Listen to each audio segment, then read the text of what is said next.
অ্যাসপারমিয়া। অ্যাসপারমিয়া হলো এমন একটি অবস্থা যেখানে পুরুষরা যৌন মিলনের সময় একেবারেই বীর্যপাত করতে পারে না।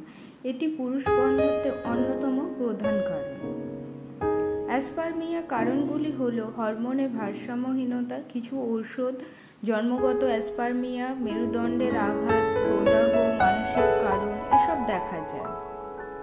অ্যাসপারমিয়ার ফলে লক্ষণগুলি দেখা যায় তা হলো প্রচণ্ড উত্তেজনার সময় শুষ্কতার অনুভূতি, যৌন মিলনের পর ঝাপসা প্রস্রাব, বীর্যের পরিমাণ হ্রাস, যৌন মিলনের পর তৃপ্তির অভাব, যৌন মিলনের সময় আনন্দ হারানোর কারণে মানসিক কারণ সমস্যা দেখা যায়। এসব লক্ষণও দেখা যায়। এসব সমস্যার সমাধান পেতে আপনারা আসুন আমাদের দ্য ওম ফার্টিলিটি ট্রিটমেন্টে। এখানে ন্যাচারাল ট্রিটমেন্টের মাধ্যমে 3 থেকে 6 মাসের মধ্যে আপনি আপনার সমস্যার রেজাল্ট পাবেন।